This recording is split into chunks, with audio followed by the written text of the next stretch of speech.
guys, welcome back to the video.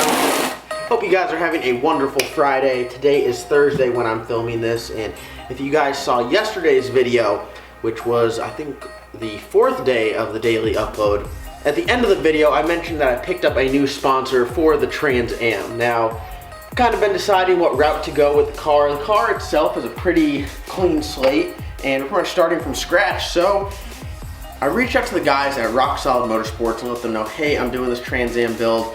You guys have a badass front end setup for the car, and I'd love to run it and really turn this thing into a race car. What this setup does is it gives you a ton more room up front and just clears everything up, and it saves you weight, which in racing is a huge factor.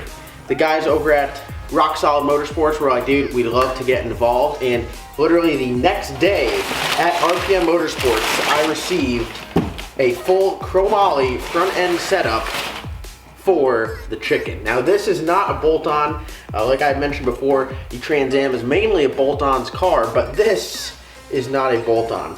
So far, you know, what it is pretty much from about right here forward on the Trans Am, we're gonna cut everything clean off. So all the front end support, radiator support, bumper support, everything like that just gets chopped right off and it gets replaced with a tubular setup, which is not only lighter, but chromoly is very strong as well. We hang the fenders and the front bumper off there. We're gonna go with a hood, an aftermarket hood that's going to be Zeused on, and that's gonna be pretty much it for the front end of the car. The quality of this stuff, I mean, there's one piece here that is welded together, and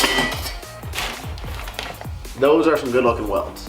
So the guys over at Rock Solid Motorsports, they hooked me up. I'm super excited, cannot wait to get this on the car. I mean, this thing it's badass and it's gonna be sweet. I'm excited to show you guys the process because you guys have seen this car from bone stock.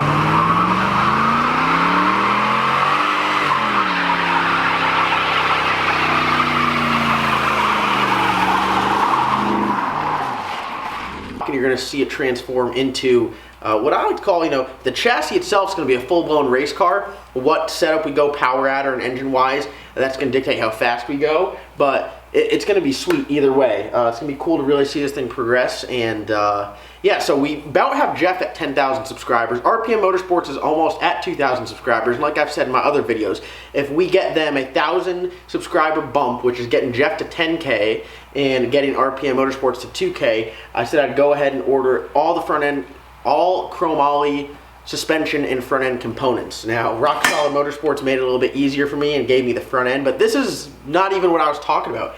This is an add-on to that. I'm talking about upper control arms, lower control arms, tubular K-member, shocks, brakes, everything you need for a front end setup for an F-body. So what we're doing today is we're going to look at pretty much stripping the rest of the wiring out of this car. Still has Martin's K-member in there, which is, if you guys do reach that goal, would be temporary. So I figure let's get started. All right, if you guys are hearing some noises in the background, I apologize. I got one of these lights up there.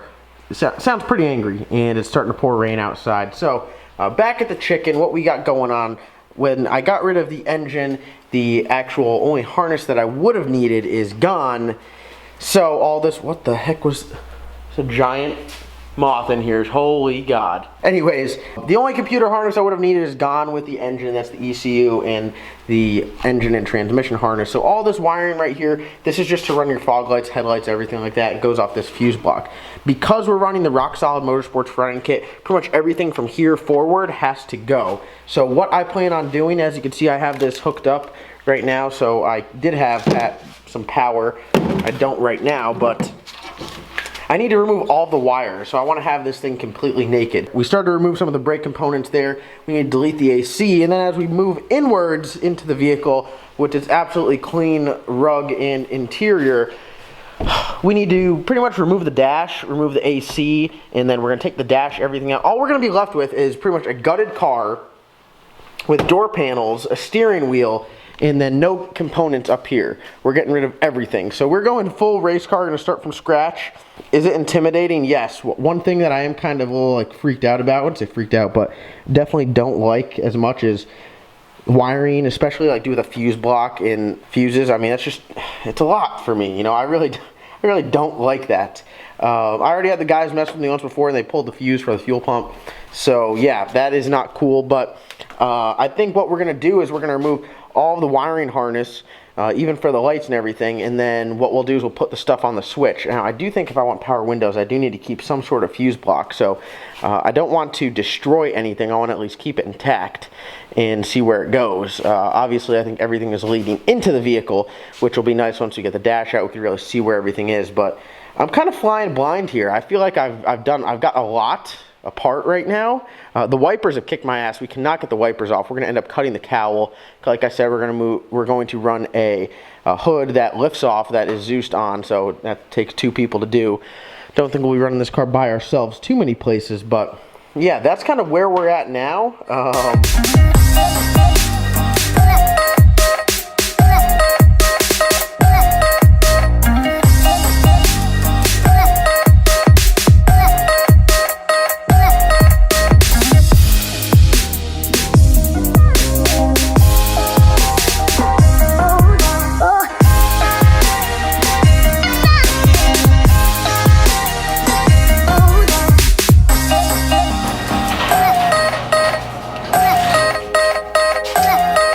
Got the ABS, I think what is the ABS controller off there. The brakes, we're gonna go to a manual brake setup, so I don't need anything in the brakes. As of now, I think I'm gonna leave the brake lines in because I can't get all the way down. They have this metal cover that protects that and the fuel lines. I'm not sure what we're doing setup wise, which is going to dictate what fuel system and fuel lines we run. If we're gonna run a nitrous setup, definitely we're going to run a standalone system, which will make the workload of a fuel system much lighter, meaning that I'd probably be able to keep stock fuel lines and injectors in there, and then when you spray, the standalone fuel system would come on and that would add the extra fuel. If we were to go with a turbo or supercharged system, we're going to need that fuel all the time, so we would need to upgrade lines, injectors, and fuel pumps. So as of now, I'm going to leave the fuel lines in there because we don't know if we are going to use those or not. More than likely, either way, whether it would be a nitrous, turbo, or supercharged system, it's going to get a nice fuel pump, and it's probably going to get all new braided lines. And I have these upgraded injectors, 85-pound injectors right there, Fast 85s, which are a great injector. I used to run them in the Cow when I ran on race gas. So that's probably going to be the setup on there. But we got the brakes out, or we got the brake controller, I guess you could say. I think that has something to do with ABS. And now on to the next thing.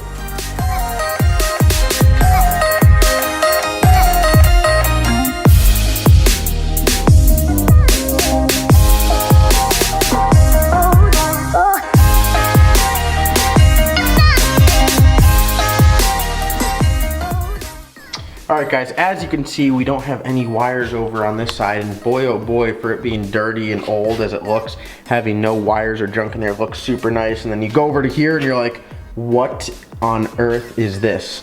This is all the junk that I have to remove here. The end goal is to have a super clean, roomy, spacious engine bay where you could just stick an engine right there and have a ton of space to do whatever you want, whether that be put a turbo or put a heat exchanger or put a fuel cell for nitrous, whatever you want to do, you'll have all this room. And you know what the best part of having open space is? It saves weight. So I got the wiring harness mainly off this side. As you can see, it's literally all one. It's all bound together. It all goes into this massive, I mean, the wiring harness itself's got some weight to it. And that comes over here to these 2 fuse blocks. This is where I hook up the power, and I hook the ground somewhere over there. So right now, if I do need to like move anything in the car or turn it on, and give it power, I do it from this post right here and then a ground, like I said. So once I remove this, it's going to be a little bit different, especially with having nothing wired up. The biggest thing right now is I do have the window down in the door, so if it rains and let's say we're on the trailer getting transported around, that would suck. So whenever we're in the shop, we always keep the driver's side door down, which I guess I'm kind of used to doing, which is why it's like this. But I need to clean everything out on the inside here and get to gut it. So I think before I move that, I'll put the window back up, then I will go in here and start removing everything. The little things that we're going to do interior wise is we're going to lose the center console for sure. We're probably going to lose the factory dash and go with a fiberglass dash to save weight. Going to hopefully lose the factory steering column and steering wheel, go with like a chromoly steering column and then a race wheel that has a couple buttons on it. And then in the doors, we're probably going to keep the doors on there. We're not going to mess with the doors too much. We'll open them up and gut them out to make them as light as possible. But I mean, a carbon fiber door on this door weighs so much, and look at how long it is.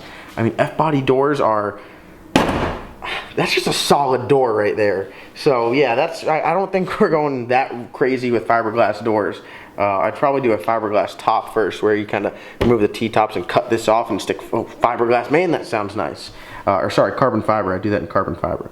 But for now, I can't really take the rest of that harness off until I get some stuff in here taken care of and start removing stuff. So we're getting pretty far into it. The goal before we start putting parts on this is to have it bare bones, nothing but a chassis. Now, I know a lot of you guys are probably like, dude, why didn't you just buy a roller? Well, you guys wouldn't have seen this part. I mean, I did this so you guys can see it from start to finish.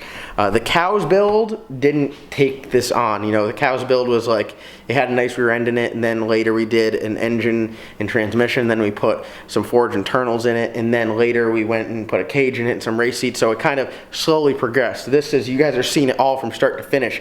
By the time this hits the track or the roads, it's going to be a full-blown race car that might be driven on the street, but it's going to have 2 seats, maybe carpet, some lightweight carpet, and a steering wheel, and that's pretty much it for the interior, and you know, a digital dash, like I said. But that's pretty much it. Then, you know, fuel system wise, that depends on what the setup is, and engine and power adder wise, that's also still up in the air. But it's going to be a full blown, you know, it's going to be just the essentials, what you need to drive the vehicle, which I think is going to be sweet, because I've never built a race car like this. This is going to make the Cowmaro seem very street car after I do this. So when I say the Cow's a street car, you guys know it's not. But when you see this compared to the Cow, you guys will then understand race car and the Cow will be the street car. I want to say that this thing will outrun the Cow, but it's going to have its work cut out for it, because the Cow, you guys know how tough the Cow is to get outrun. So I'm sweating. It's humid as hell out. It's raining. I have to go and edit this video. Worked in the car for probably, I'd say, about a half hour. Didn't get too much done, just enough to kind of get the ball rolling for the next step. If I didn't get this done, it would just be sitting here as it sits. I need to start something in order to finish it. So I need to, that sounds stupid, but it's the truth. If I don't start to take the wiring harness off, like I just did it for probably 10 minutes. Now I have to finish it. So that's kind of how I work. Just get the ball rolling a little bit and then I'll take it from there. We'll be working on this more in the future. Myself and Nick, you guys have seen Nick in the videos. I always plug his Instagram, Nick Robinson. We are going to be, he's going to be, I'd say, like the lead man and helping me in this. Jeff, as always, he promised he wouldn't work on it, but I'm sure he will help out here and there. Jeff's just good at what he does. I mean, it's tough not to have Jeff work on your stuff because he's so good at it and he's so fast. But I'm super excited. I mean, I'm having a ball doing this, even though I come home from work and now I sweat from the garage. That's what it's all about. What I got going on this weekend is we're going to be working on the Cow. So you guys will see this video Friday. Tomorrow, we'll be working on the Cow, getting that patched up, getting that back on the street. The weather is terrible out here in North Carolina, so I won't be driving it on the street too much. Hopefully next week, it'll be nice where we can get out on the street and have some fun. But for now, we just got to get it up and running, because next Thursday is the Galot Top Street List race, where I am racing Charles in his nitrous Mustang, and then if I beat him, when I beat him, I'll be racing the shop car. Who's getting quick. The shop car, you have to check out RPM Motorsports YouTube channel, because it is getting fast. Other than that, you know, we're just staying busy. You got to get that exhaust tip on. I know you guys have been commenting. I saw the one comment where the guy's like, dude, how long does it take you to put that on? It's going to take like 2 minutes. It's not like a bolt-on. You need to fab it up and make it work and change angles, some pie cuts. It's going to be a lot of work to get the exhaust tip on, but we're going to get it on there because it's well overdue. I do want to thank you guys for watching this video. If you guys checked out all my videos this week, I thank you a ton. This is the first time I ever did a weekly upload. I'm not sure how much more I'll do this. I might do it next week. I don't know. I had a blast doing it because it challenged me to, you know, be a little more creative, make more content, and make each day a little more exciting. I'm sure each video wasn't as nice as, you know, 1 or 2 videos a week, but it challenges myself. So I'm excited about it. If you guys checked them out, thank you for that. And I hope you guys continue checking out my content, because I feel like I'm just getting started. I feel like I'm just getting the ball rolling here.